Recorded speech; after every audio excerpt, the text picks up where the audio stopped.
Welcome to this presentation. My name is Sarah Hopkyns, and today I'm going to present on decolonizing schoolscapes, looking beyond the critical trans era in classrooms.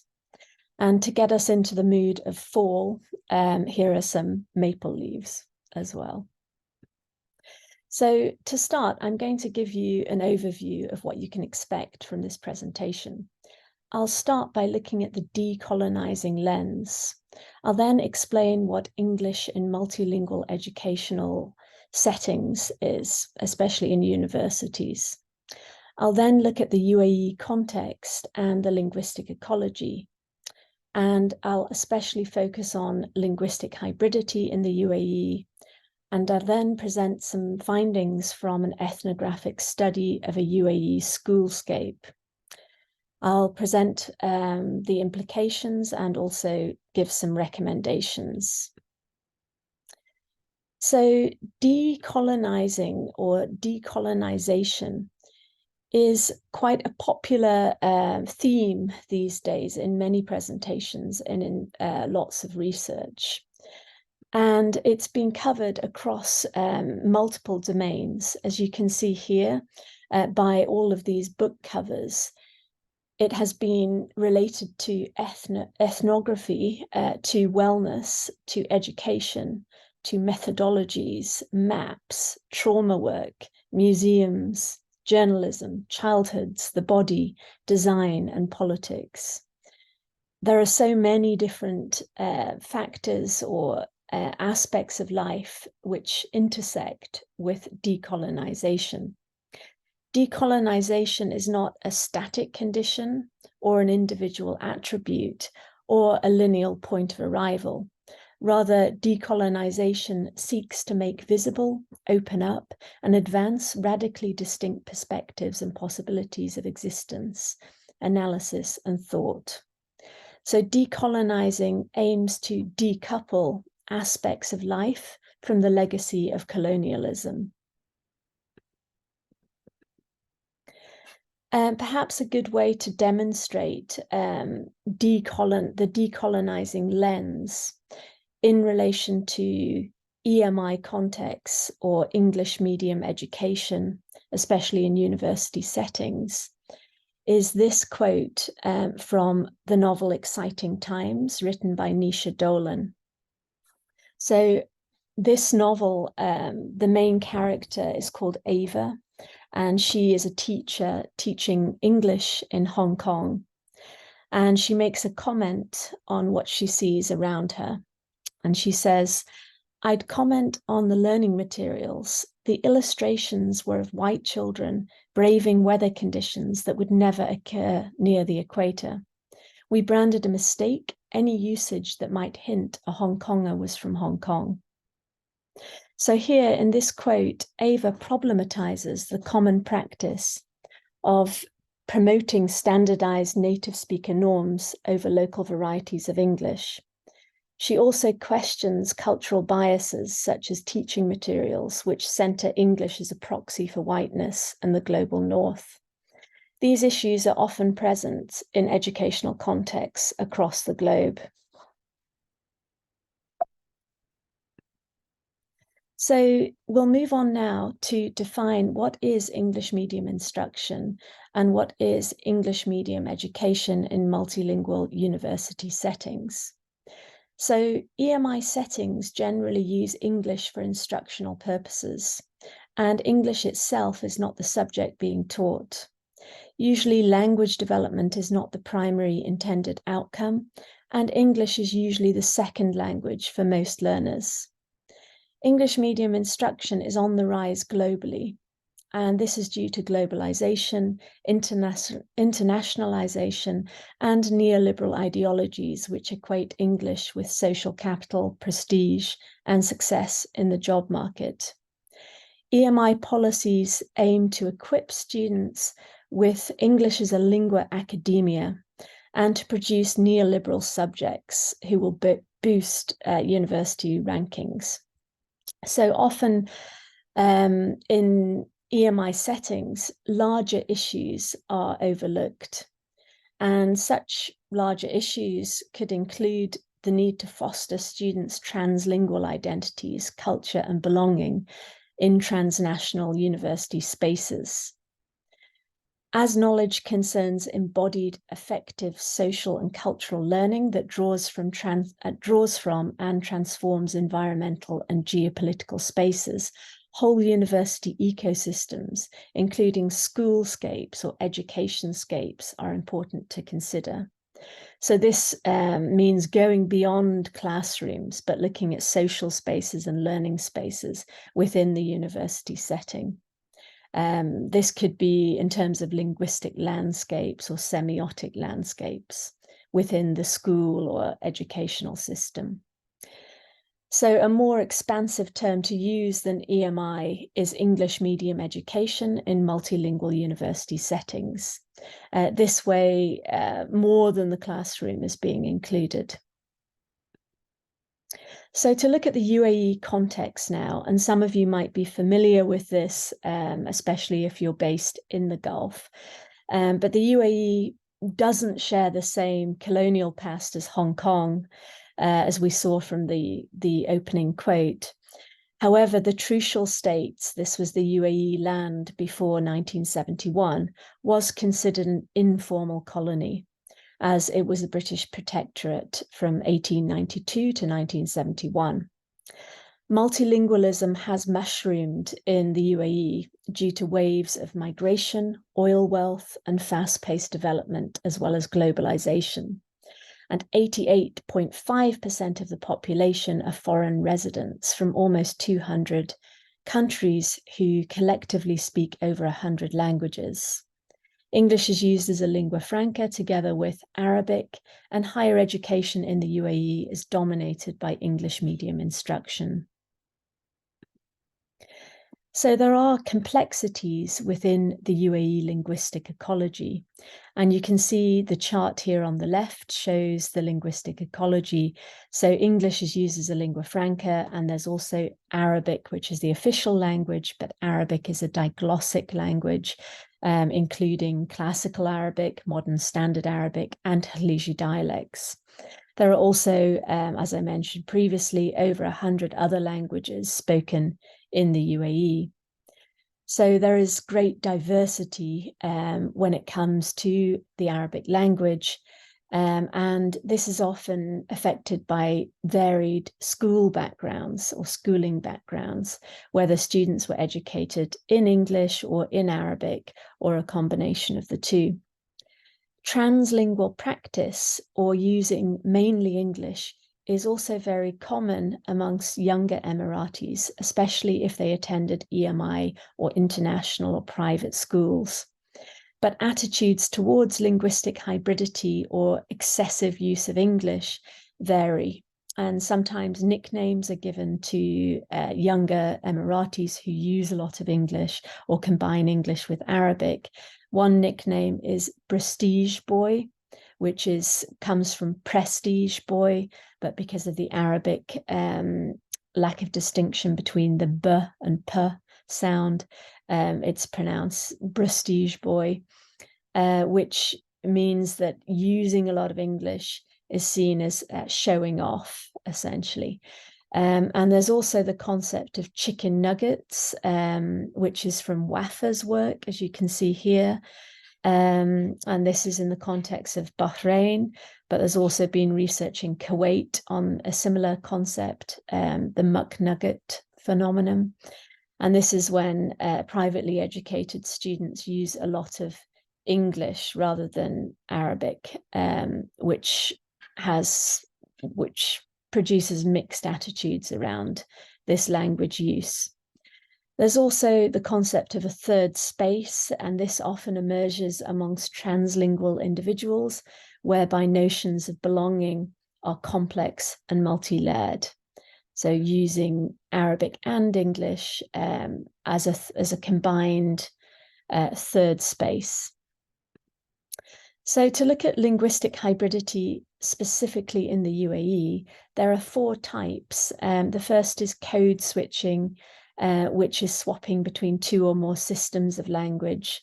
The second is translanguaging, which is using languages and semiotic researchers to aid communication, semiotic resources.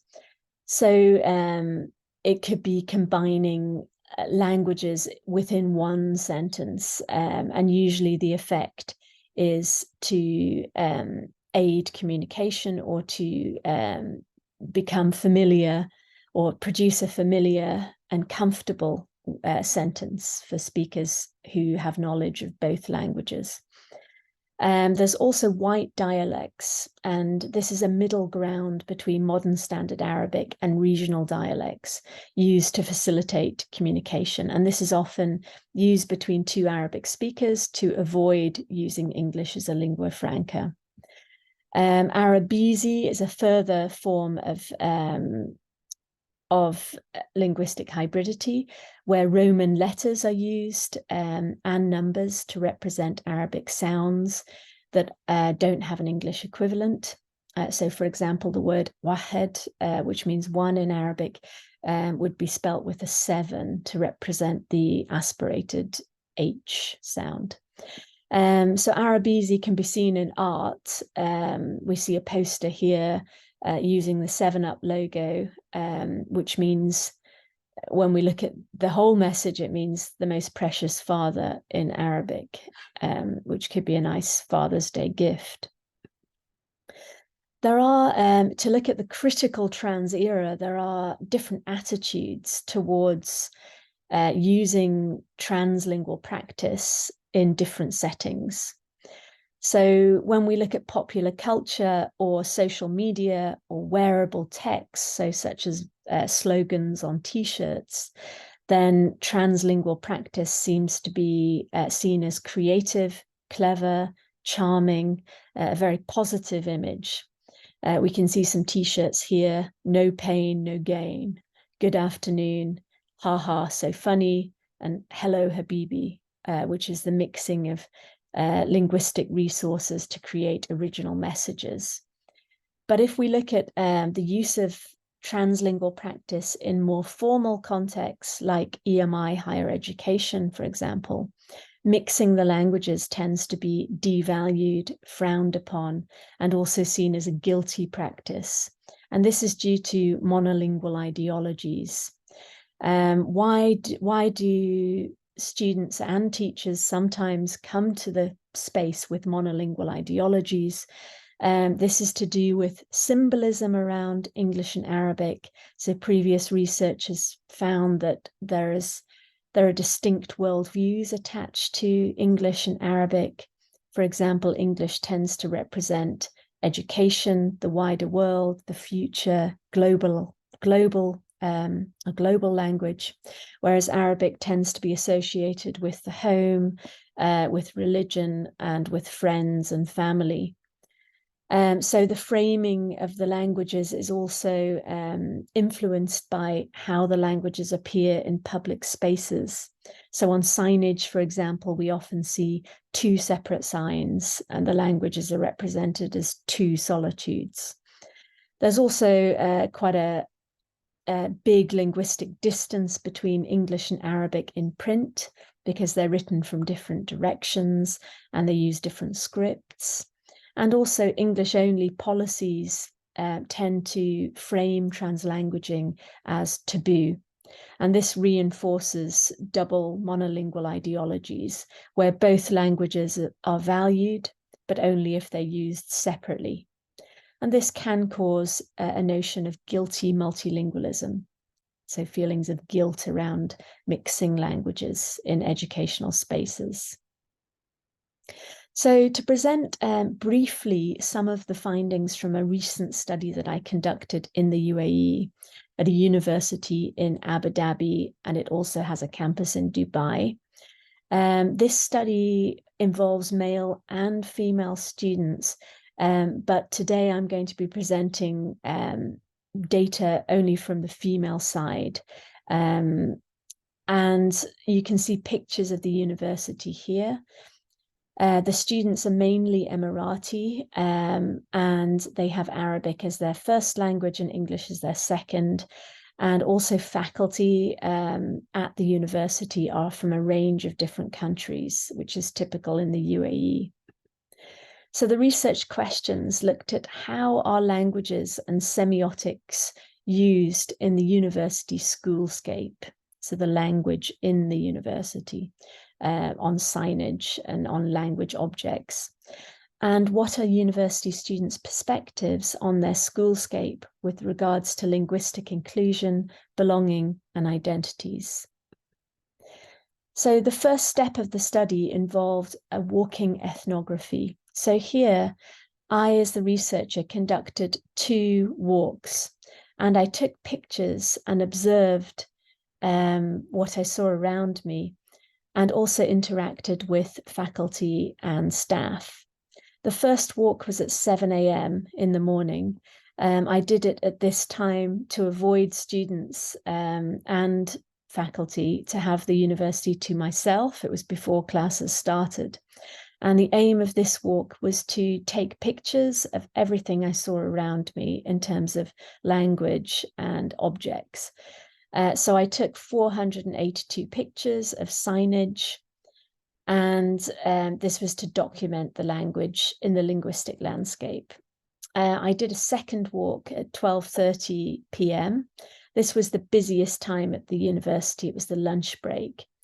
And the objective of this walk was to observe interaction with the schoolscape and also to interview faculty and staff about specific signs that appeared in Arabic and also some Mandarin Chinese signs.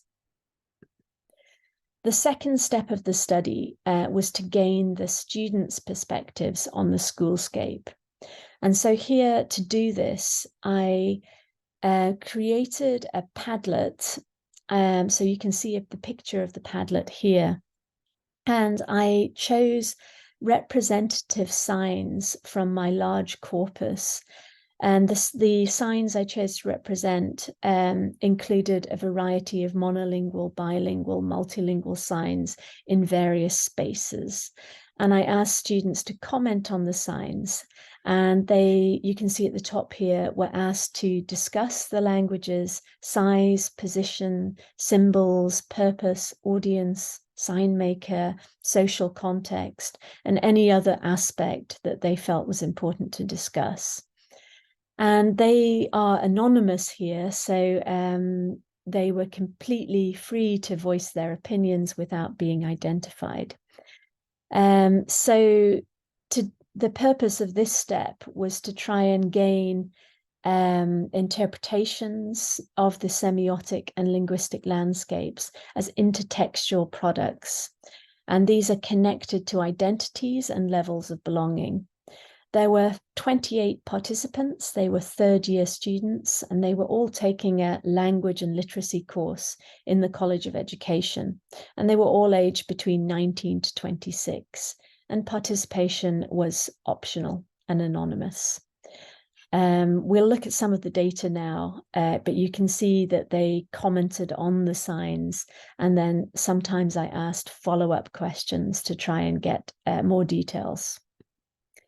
So the key findings from the study included the dominance of English in the schoolscape, side-by-side bilingualism, bottom-up translanguaging, and third spaces and sticky places. So to look at the first theme, overall there was a dominance of English in the linguistic landscape.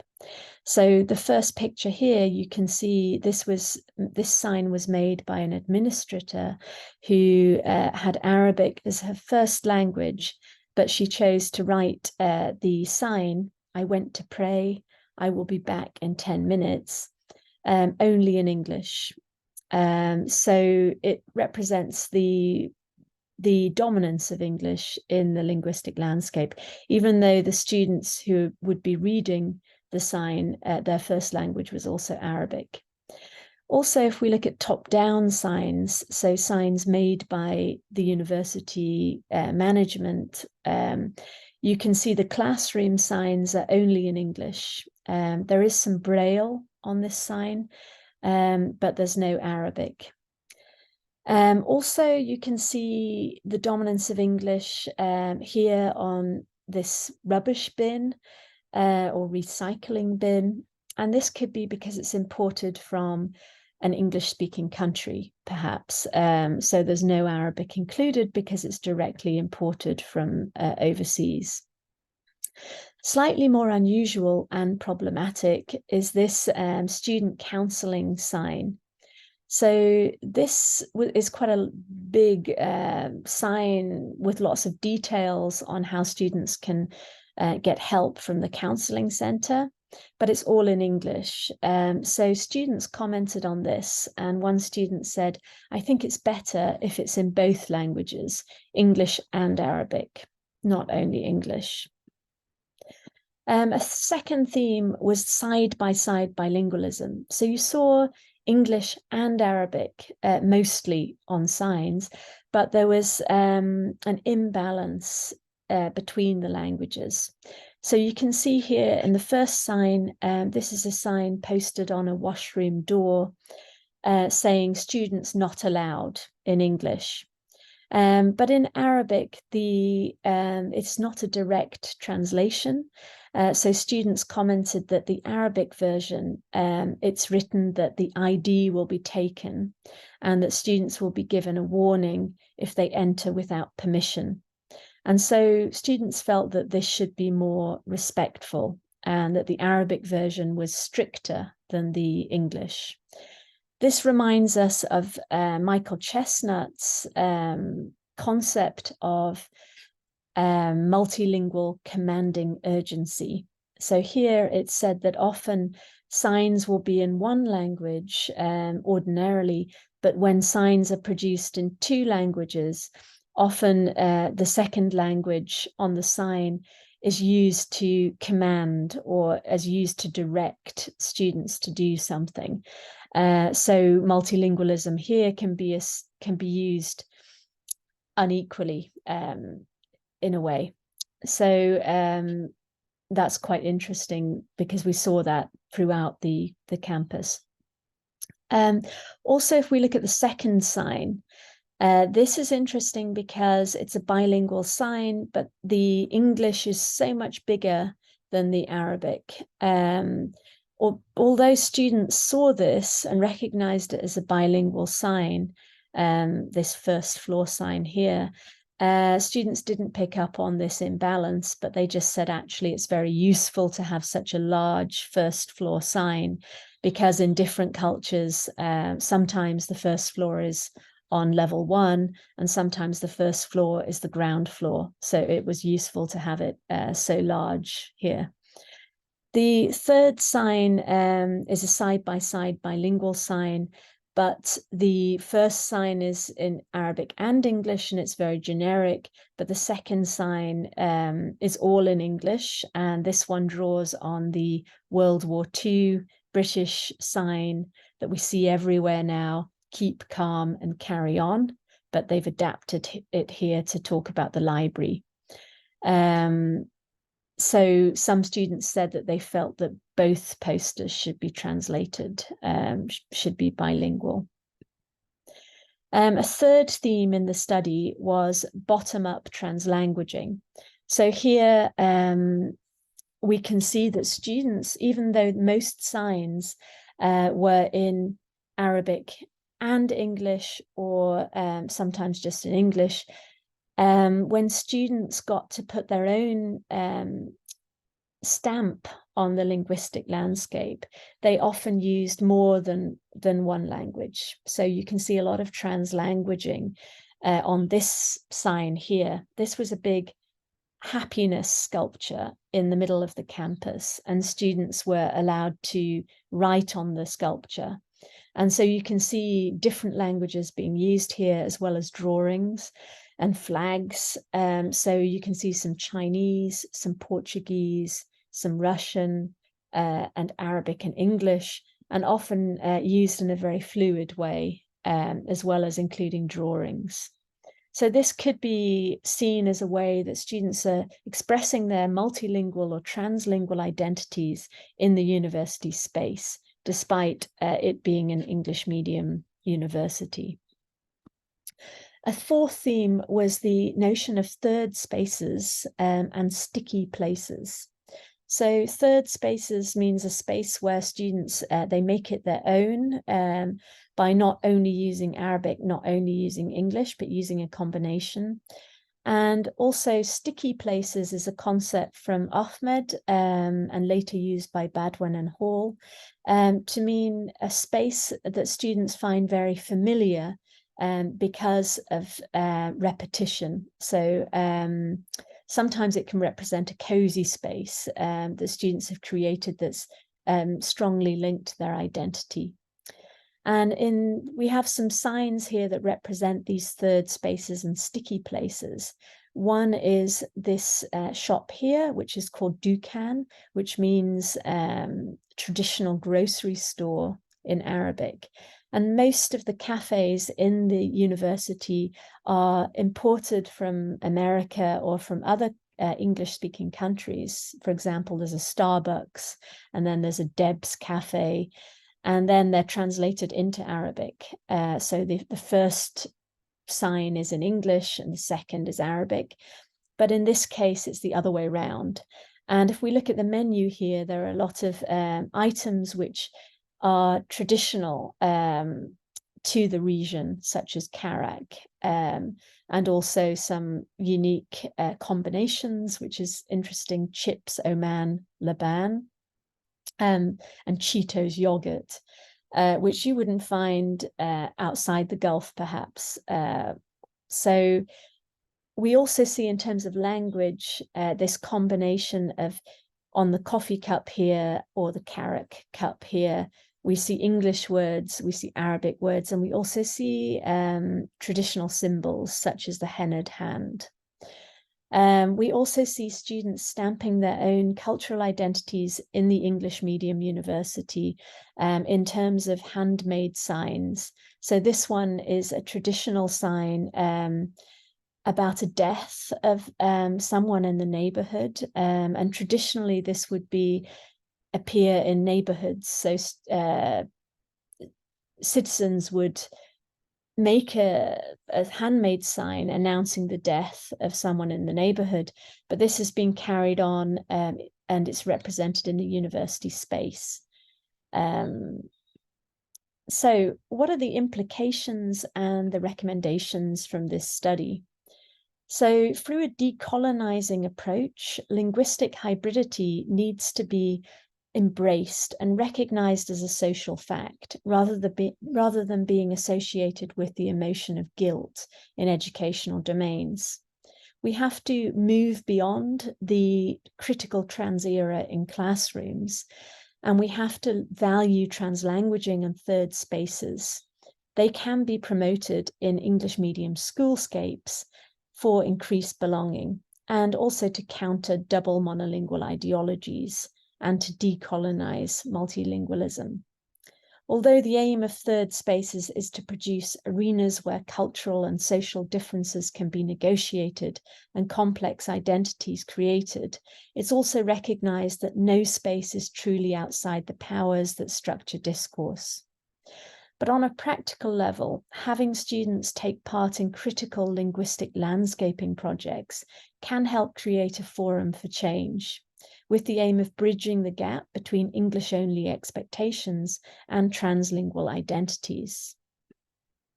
If you're interested in reading more about this topic and related topics, please access my two books in 2020 and 2022. And in my new university, St. Andrews, I really recommend listening to this podcast, which was produced by faculty at St. Andrews. And it includes relevant topics, and one of the topics is decolonization. It's about a 2-hour podcast on the topic of decolonization in university settings around the world. So if you do have time, please access it and have a listen. Here are my references, and I'll take questions now. Thank you very much.